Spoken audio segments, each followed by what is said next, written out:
네, 반갑습니다. 이제 계속해서 여러분께 일잘법, 일잘러가 되는 방법에 대한 컨텐츠를 말씀드리고 있는데요. 일잘러들의 공통점 중에 하나는 숫자로 뭔가 설명하고 숫자로 일할 기준을 찾는다는 거였죠. 제가 수치화에 대한 이야기는 너무 많이 강조했기 때문에 아마 많은 분들이 귀에 딱지가 앉을 정도로 들으셨을 것 같아요. 그러다 보니까 이런 질문을 많이 하시더라고요. 숫자가 중요한 건 알겠는데 어떻게 숫자를 가지고 일해야 될지 모르겠다. 이런 내용들을 잘 정리한 책이 한 권 있어서 오늘 여러분께 소개해 드리려고 영상을 준비했습니다.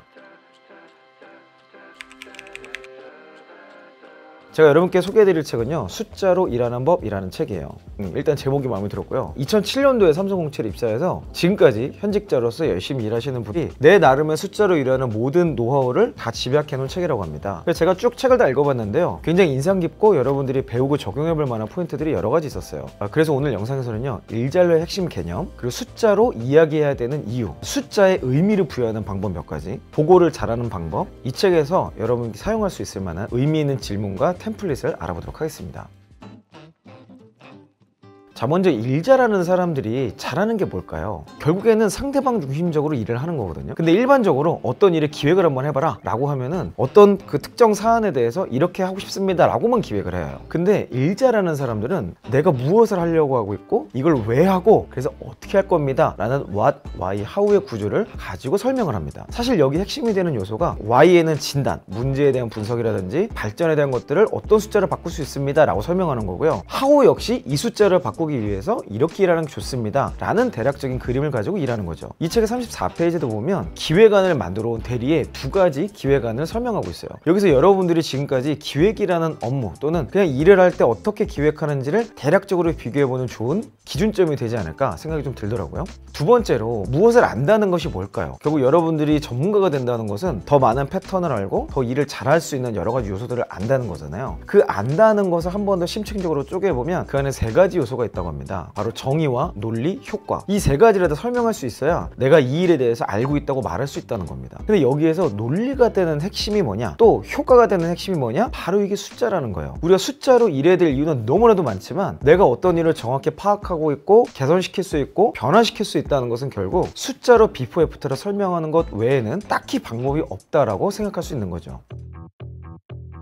자, 우리가 숫자랑 친하지도 않은데 왜 숫자로 일해야 될까요? 몇 가지 이유가 있어요. 첫 번째는 비즈니스라는 활동 자체가 숫자로 구성됐기 때문에 그래요. 여러분이 어떤 활동을 하든 그 일은 매출이나 수익 또는 어떤 점수로 최종적으로 여러분 성과를 평가받게 됩니다. 숫자로만 일이 구성되어 있기 때문에 당연히 숫자로 설명할 수 있어야 된다는 거죠. 숫자로 이야기를 해야 상대방이 이해하기가 쉬워요. 직관적이라는 뜻입니다. 내가 일을 더 잘해? 얼마나? 라고 설명할 수 있을 때 상대방도 쉽게 이해할 수 있겠죠. 그리고 이 숫자를 관리하다 보면 이 숫자 자체가 논리예요. 얘를 바꿔야 얘가 바뀌고 1 더하기 1이 2인 거잖아요. 1을 2로 바꾸면 3이 되는 거고 4로 바꾸면 5가 되는 겁니다. 내가 숫자를 관리한다는 것 자체가 벌써 논리적으로 일한다는 것을 그 안에 포함하고 있어요. 그래서 논리적으로 사고하는 사람이 결국에는 구조적으로 일을 하는 시스템까지 개발할 수 있게 되는 거더라고요.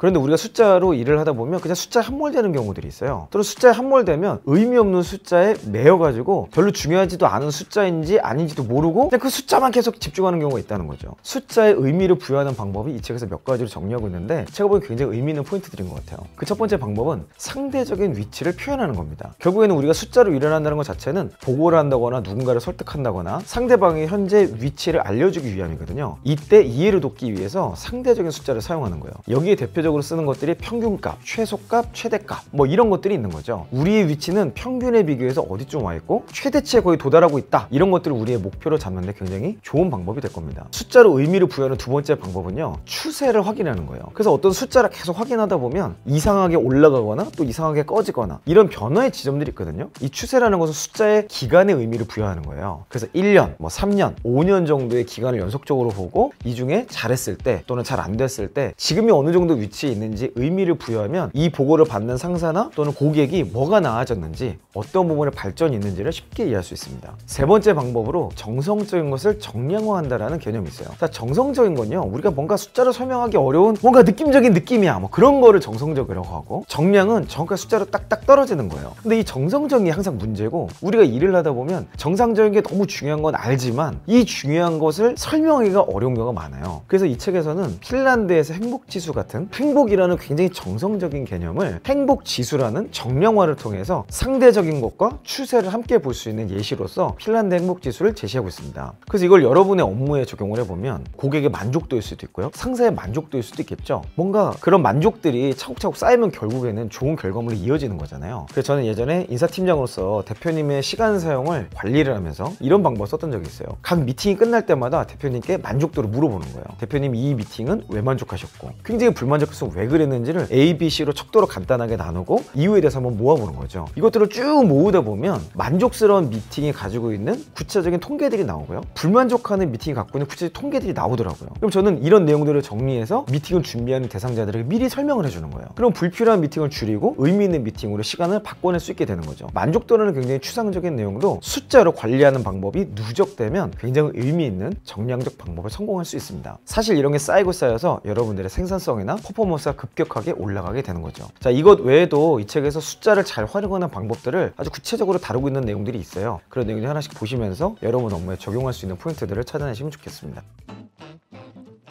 자, 그래서 제가 일잘러들을 보면요, 결국에는 보고를 잘해요. 근데 보고를 잘하기 위한 스킬을 학습하는 건 사실 의미가 없어요. 숫자로 일하는 방식이 머릿속에 탑재가 되면 당연히 결론적으로 보고도 잘하게 되더라고요. 그래서 이 책의 결론 같은 챕터가 뭐냐면 보고를 잘하는 방법에 대해서 아주 디테일하게 다루고 있습니다. 몇 가지 내용만 제가 소개를 좀 하면요, 첫 번째는 목표 달성률로만 보고하는 거예요. 그냥 일이 잘 되고 있는가 잘 안 되고 있는가가 아니라 우리의 목표는 어디고 어디쯤 와 있습니다, 잘 되고 있는 건 어떤 거고 잘 안 되고 있는 건 어떤 겁니다 라는 구체적으로 숫자로 좁혀서 숫자로 설명할 수 있는 것 먼저 보고하는 방법을 이야기하고요, 또 과거, 현재, 미래에 숫자를 시계열상으로 놓고 과거에 비교해서 얼마나 나아졌는지, 그리고 현재 값은 이런데 미래는 어떻게 바뀔지를 순차적으로 보고하는 거예요. 결국엔 상사가 알고 싶은 거는 지금 얼마나 잘 되고 있고 앞으로 결론이 잘 나올 거냐, 이 예측이 궁금한 거거든요. 그런 맥락에서 과거서부터의 추세를 통해서 미래를 어느 정도 예측하는 값을 보여주는 것이 상사 입장에서 너무 좋은 보고 방식을 할 수 있겠죠. 자, 세 번째는 비교를 하는 겁니다.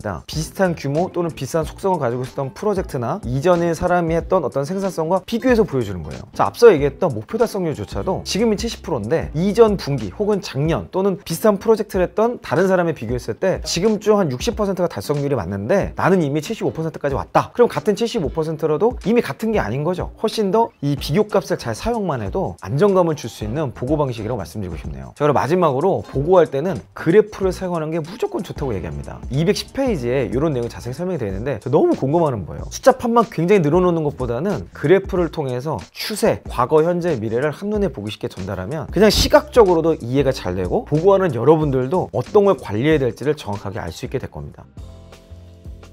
이것 외에도 이 책에 의미 있는 질문과 템플릿들이 여러 가지 있어요. 대표적으로 192페이지에 보면 숫자를 잘 활용하고 있는지 자가진단표로 몇 가지 질문들이 있습니다. 사실 이 질문들이 제가 실무자 때 기획자로 했던 그 질문들인 것 같아요. 상사에 가기 전에 저 스스로에게 이 질문을 던지면서 내 기획이 완성도가 있는가? 내가 조금 더 이 숫자를 바꾸려면 어떤 액션을 해야 됐을까? 이런 것들을 한번 점검하고 상사 앞에 가면 사실 상사 입장에서 굉장히 만족도가 높습니다. 결국은 상사가 이 질문을 할 거기 때문에 그래요. 또 170페이지 보면 역산 스케줄링을 위한 자가진단표가 나와요. 우리가 일을 하다 보면 데드라인이 정말 중요하죠. 그래서 어떤 일을 완성하기 위해서 이걸 거꾸로 역기획하는 게 굉장히 중요한 기술인데 그걸 하기 위한 질문들, 내가 어떤 업무 기획을 할 때 있어서 시간이라는 것도 하나의 숫자인데 이 시간을 잘 관리하기 위한 질문들이 나와 있으니까 꼭 업무 기획할 때 사용해 보시면 좋겠습니다. 또 일을 잘하기 위해서 어떤 특정 목표를 달성해야 되잖아요. 우리는 이거를 흔히 KPI라는 이름으로 사용을 하게 되는데 거기에 해당되는 세 가지 분류가 나와요. 제로 문제, 저감 문제, 증가 문제. 그러니까 어떤 거는 늘릴수록 좋은 거고 매출과 수익 같은 거겠죠. 어떤 거는 줄일수록 좋겠죠.